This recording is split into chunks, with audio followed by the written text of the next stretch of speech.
प्यारे बच्चों, आप सभी का अभिवादन, आप सभी को नमस्कार। इस समय हम बीए पार्ट तृतीय वर्ष के प्रथम प्रश्न पत्र में निर्धारित श्रीमद् भगवद गीता का अध्ययन कर रहे हैं। अर्थात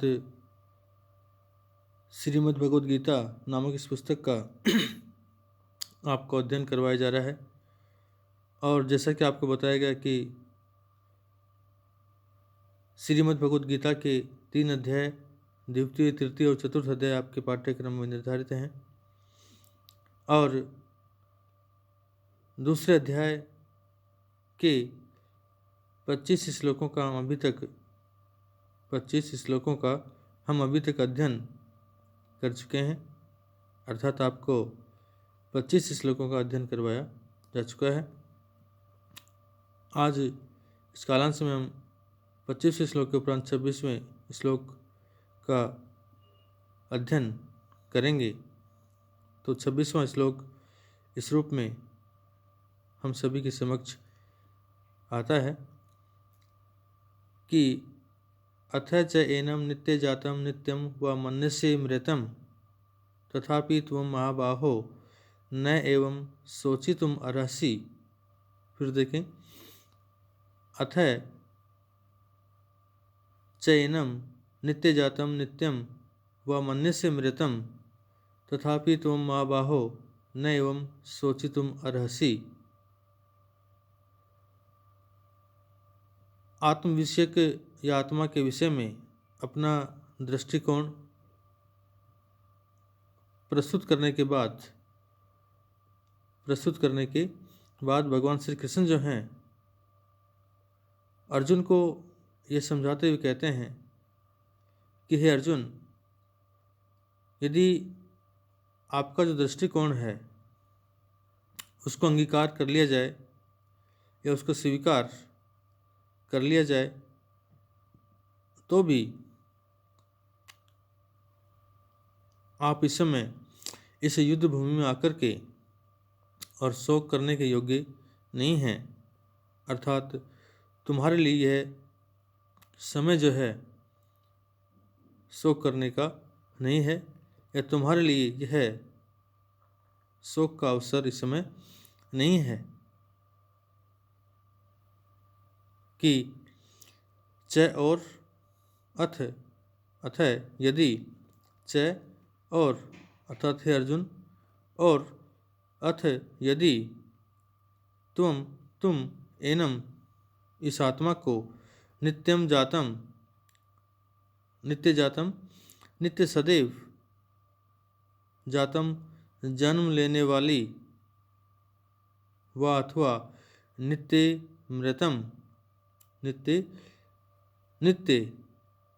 मृतम मरने वाली मन्य से मानते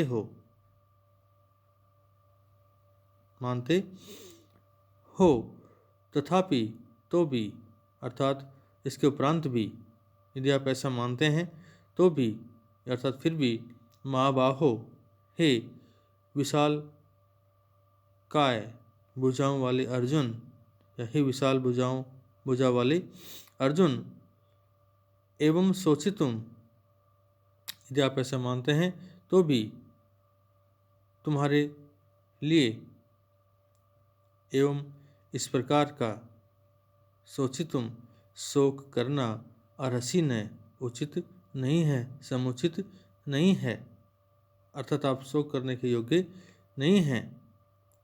फिर देखें इसका अर्थ कि च और अथ यदि, च और अथ यदि, हे अर्जुन, और यदि तुम जो है एनम इस आत्मा को नित्य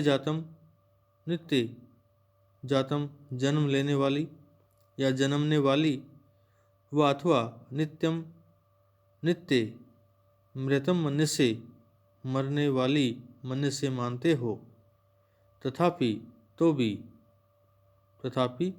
भी महाबाहो, हे विशाल भुजाओं वाले अर्जुन, आप एवं इस प्रकार सोची तुम शोक करने के लिए और हसी ने योग्य नहीं है, अर्थात शोक करने के लिए समर्थ नहीं है, या इस प्रकार आपको शोक नहीं करना चाहिए, या इस प्रकार का शोक करना आपके लिए समुचित नहीं है। तो इस तरह से औपचारिक रूप से आत्मा की अनित्यता को स्वीकार कर लेने पर भी जो दुखी नहीं होना चाहिए। तो श्री कृष्ण अर्जुन से यही कहते हैं इस श्लोक के अंतर्गत कि औपचारिक रूप से आत्मा की अनित्यता को स्वीकार कर लेने के उपरांत भी दुखी नहीं होना चाहिए, क्योंकि उत्पन्न होने वाली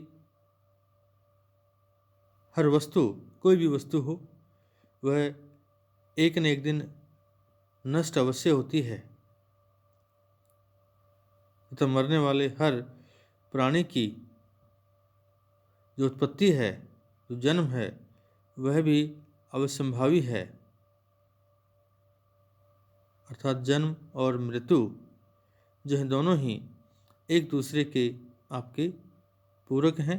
इसीलिए औपचारिक रूप से आत्मा की अनित्यता को स्वीकार कर लेने के उपरांत भी दुखी नहीं होना चाहिए, क्योंकि जिसका जन्म है उसकी मृत्यु निश्चित है, और जिसकी मृत्यु हुई है उसका जन्म निश्चित है।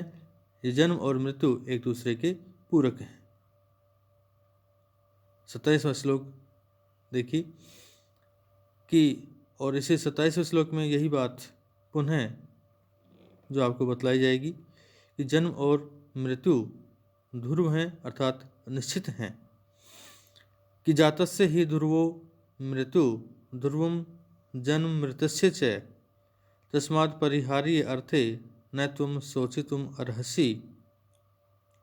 कि जातस्य ही ध्रुवो मृत्यु ध्रुवम जन्म मृतस्य च तस्मात् परिहार्य अर्थे न तुम शोचितुम अर्हसि।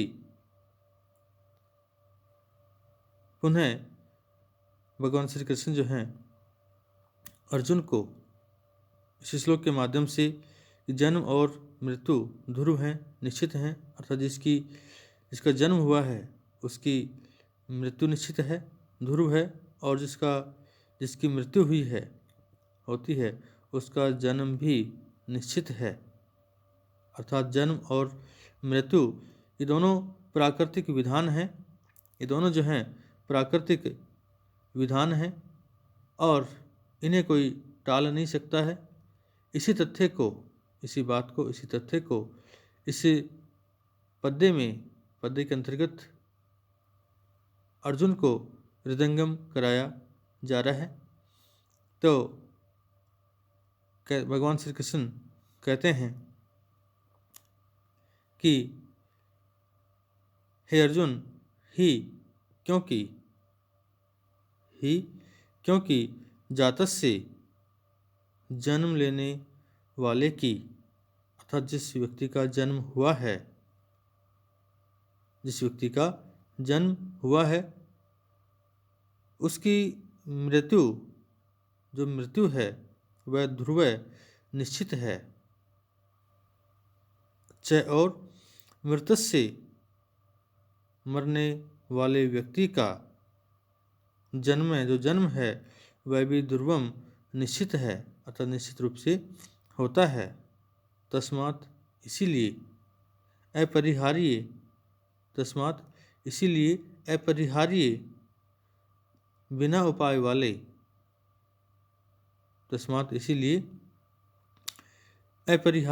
अनिवार्य या बिना उपाय वाले अर्थ में, अर्थात विषय में जिसका कोई उपाय नहीं है, ऐसे बिना उपाय वाले इस अर्थे विषय में तुम शोचितुम न अर्हसि, शोक करने के योग्य नहीं हो।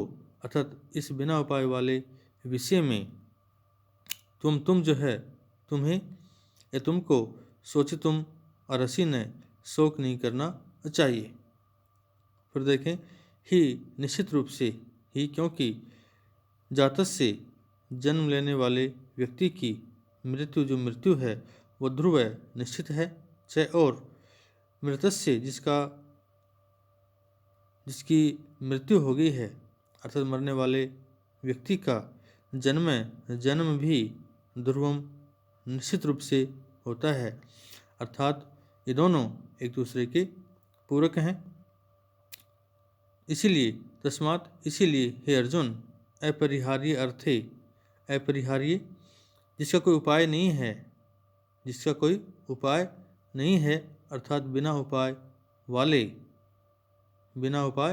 वाले अर्थे, इस अर्थ में अर्थात इस विषय में तुमको सोचितुम न अर्हसि, शोक नहीं करना चाहिए, या तुम शोक करने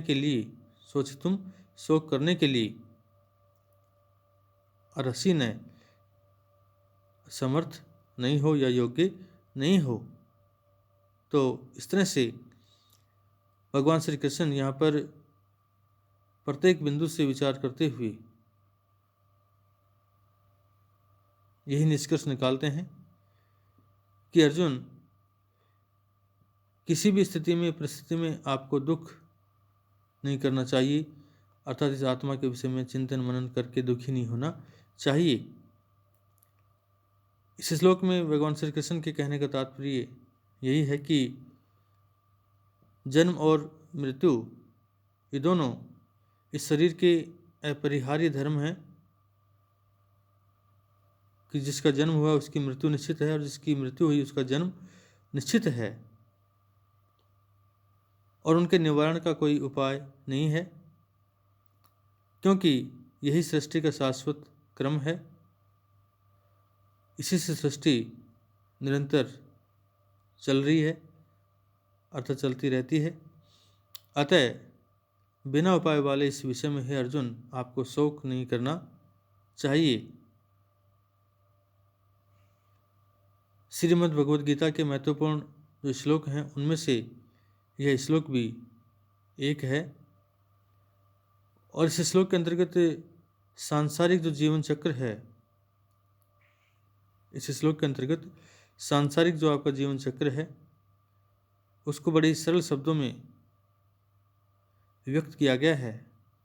साथ ही पुनर्जन्म के सिद्धांत की पुष्टि भी इस श्लोक के अंतर्गत आपकी की गई है। तो इस तरह से आज हमने इस कालांश में 26वें और 27वें 2 श्लोकों का अध्ययन किया। निश्चित रूप से इन दोनों श्लोकों का अर्थ आपके समझ में आया होगा। फिर भी कहीं किसी भी तरह की कोई परेशानी आपको हो इन दोनों श्लोकों को लेकर, या इससे पहले जो श्लोकों को आपको अध्ययन करवाया गया है उनको लेकर कोई भी किस तरह की समस्या हो तो निसंकोच आप पूछ सकते हैं। अगले कालांश में हम 28वें श्लोक का अध्ययन करेंगे।